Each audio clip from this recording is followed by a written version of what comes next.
Hello, everybody. My name is Emir Küllük, and I'm from Istanbul, Turkey, and I'm a film and philosophy double major here at Connecticut College.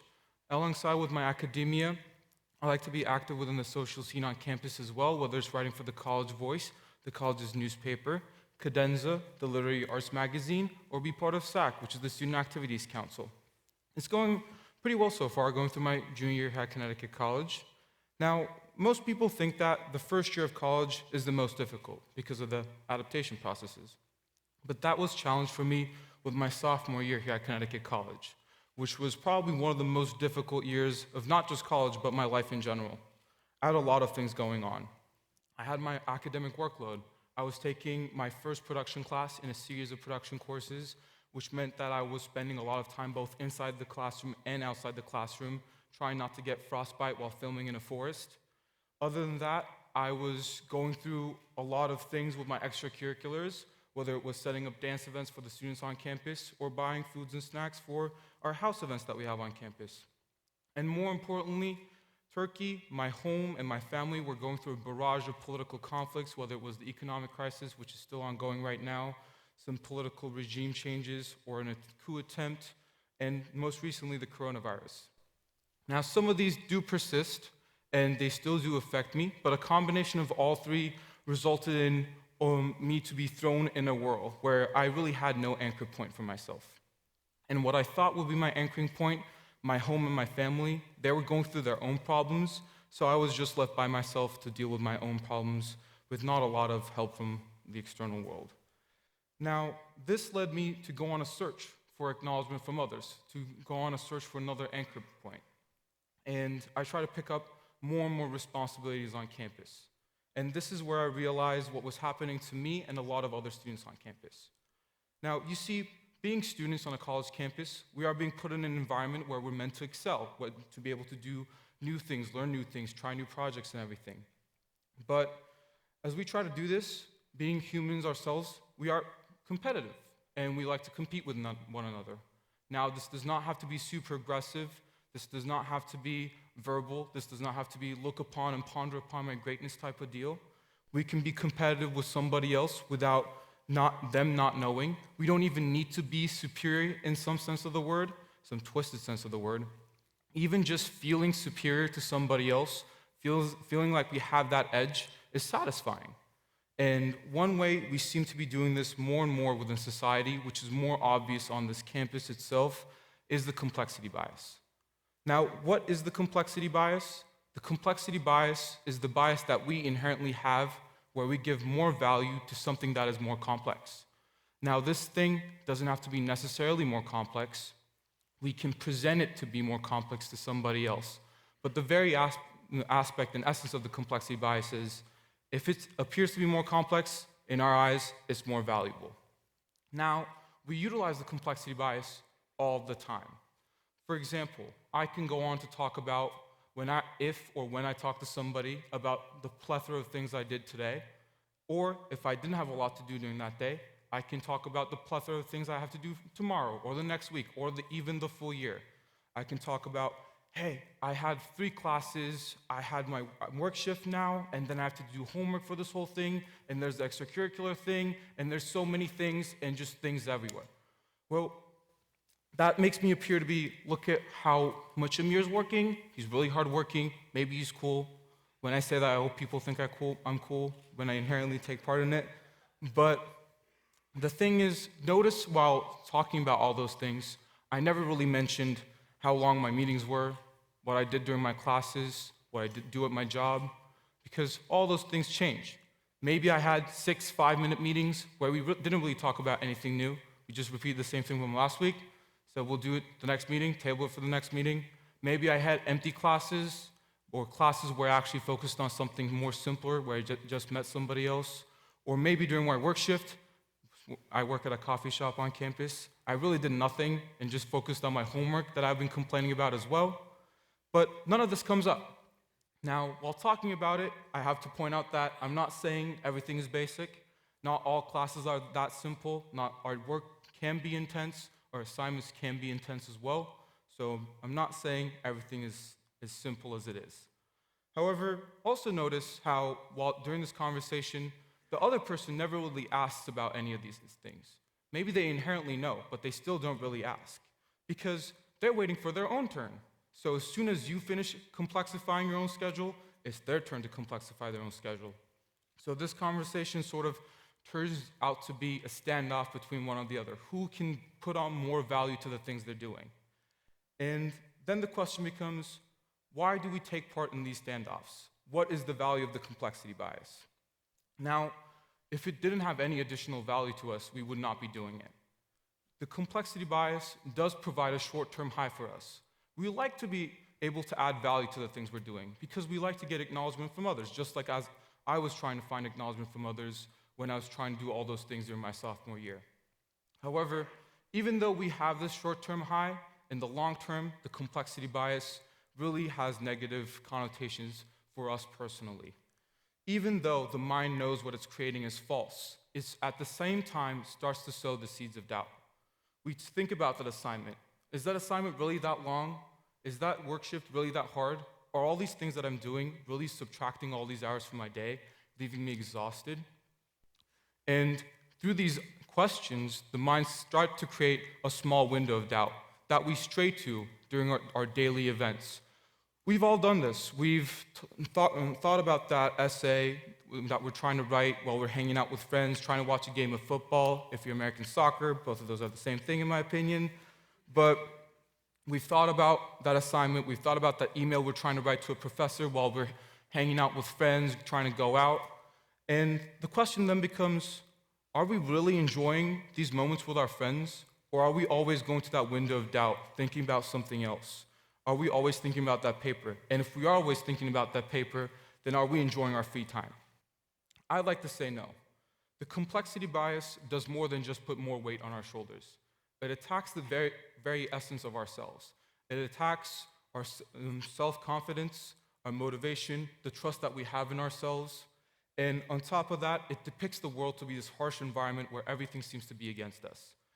Now, with that said, is the world not a harsh environment? Yes, it is. Personally, for the past decade in Turkey, from my own experiences, I can say that the world is a harsh environment. Do complex things not exist? Yes, they do. For me personally, filmmaking is a great example. Filmmaking is really, really, really hard, and that's what I've learned over the past year. Whether it's writing the screenplay, finding actors for your screenplay, directing, finding locations to put those actors and direct them in, editing the movie, promoting the movie, sending it to festivals, and 20 other things attached to it. But the thing is, I have two aspects when it comes to approaching filmmaking like that. The first thing is, if it's that complex, do we really need to make it more complex? What is this additional value? Is this additional value really worth it? Now, if I'm talking about filmmaking to somebody, there might be several reasons why they are not reacting the way I want them to. First one being, maybe they made a movie themselves. This is really rare, but they've gone through all those processes, they know how hard it is, and they don't feel the desire to react that way. The second way is, they don't know anything about filmmaking, they don't know how hard it is, maybe they're interested, so if you talk to them about filmmaking, maybe you'll get the reaction out of them. And the third thing is, they really don't care, and they're waiting for their own turn to engage their complexity bias so they can put more value to the table. Now, within these standoffs, we can see that that's one way to deconstruct the complexity bias. But another way is deconstructing the complexity within the bias itself, making things more simple, because all complex things are composed of simpler things. Now I'm going to jump from filmmaking to skyscrapers here, because that example helps me out a lot. But think about skyscrapers. Think about these behemoths in these large cities we live in. And work in and do a lot of the things we do throughout our daily lives. Now, they seem to be these large things that are really complex, but they're actually pretty simple. Whether it's the glass that lines their sides, the steel beams that hold them up, the concrete that composes them. They're actually pretty simple. Another example is objectives and short-term goals. This is what we learn while we go through orientation, dividing a large objective into smaller goals, and work towards the goals rather than the objectives themselves, because the objective might seem too daunting with all the goals attached to it. So that's one of the first ways to fight against the complexity bias. Rather than attack the thing itself, try to simplify it. So for example, rather than thinking about all the meetings you have to do in a day, think about them one at a time in chronological order. Time is actually one of the most concrete bases to base our to-dos onto. The second way is reducing our dependency when it comes to the acknowledgement of others. Now, the acknowledgement of others is a nice thing to have. We like to feel being valued by somebody else. But it is too flimsy to depend on, because we don't know what the other individual is feeling, thinking at all times. But rather than depending on the acknowledgement of others, we can depend on the acknowledgement of ourselves. And one great way to do this is sort of remembering the past, seeing where we've come from, how we've developed over time, and that can be a nice anchor point within ourselves. Now, I have to point out that remembering the past and living in the past are two different things. Living in the past can cause stagnation in both the present and the future, whereas remembering the past and just using it as an anchor point is a nice start. The third point is our passions. Are we really doing the things that we're enjoying? And that is the question we get asked all the time. Now, I know we don't live in a utopia where everything we do is related to our passions, and sometimes we have to do things that we don't really enjoy. But then we face a couple of other questions. Will the thing I'm doing really help me reach my passion in the long term? If yes, that's great. If no, then I'll seriously ask you to reconsider your actions and possibly reroute your motivations after this talk. Another question is, can we find the passion in the things that we're doing? For example, when it comes to filmmaking, as much as it sounds weird, I don't really like the directing part. I like more of the editing part, where I sit in front of a computer and don't really deal with other people in front of the camera. But for me to edit, I need to have good footage. And for me to have good footage, I need to direct well, work with my actors, and go through all those processes. And when I get that good footage, and when it comes to editing, that's sort of my time to shine, to make the movie my movie. Whether it's adding sound, color grading, rewriting the script, cutting out dialogue, or adding new footage, that is where my passion lies, and where I get to sort of spread my passion throughout the whole project. Now, I sort of pointed out how we got here, but the question is, why did we get here? And now, this is the part of the talk where I'll ask some questions about the society we live in, or in how we got here, and you don't need to necessarily have answers to these questions, but just consider it food for thought. In a society where being more specific, being more talented in just one thing is valued more and more, why do we also value inherently being able to do a variety of different things? Think about college applications. Why do we feel the urge to put in everything? For example, during my application, even though I've made movies in the past and I know I want to do filmmaking, I also talked about how I loved competitive swimming and did that for 2 years. Am I a competitive swimmer now? Not really, but I don't even know why I put it there while I was applying. Another question is, do we do a variety of different things because we are sort of scared of a future where we need to rely on a plan B? Do we double major or major and minor with the idea that if one thing doesn't work out in giving us a good career, we can turn towards the other thing and focus on that? But what happened to combining majors, combining our interests, and creating something more unique, creating something that we ourselves enjoy? Do we dip our toes in different facets to create almost a product in this social media-driven, technology-immense society where we ourselves consider ourselves to be the brand and try to market ourselves as the most viable product? Now, is complexity a bad thing? It sort of feels like it after having talked about it for the past 15 minutes. But no, it's definitely not a bad thing. Humanity, in its nature, thrives in making more and more complex things. We like to build on what we've done before. And this has resulted in some amazing innovations, whether it's faster computers, medicine that's more effective at treatment, and more. However, and this is a big however, how can we keep on building more and more complex things if the very thing that's building the complex thing is complexifying itself at the same time? We can't. We need to see everything in a balance. We need to appreciate balance where we see it. Is complexity a bad thing? Certainly not. Should we stop doing multiple things that we're enjoying? No. Personally, all the things I talked about at the beginning of this talk that I'm doing right now, I really enjoy doing every single one of those things.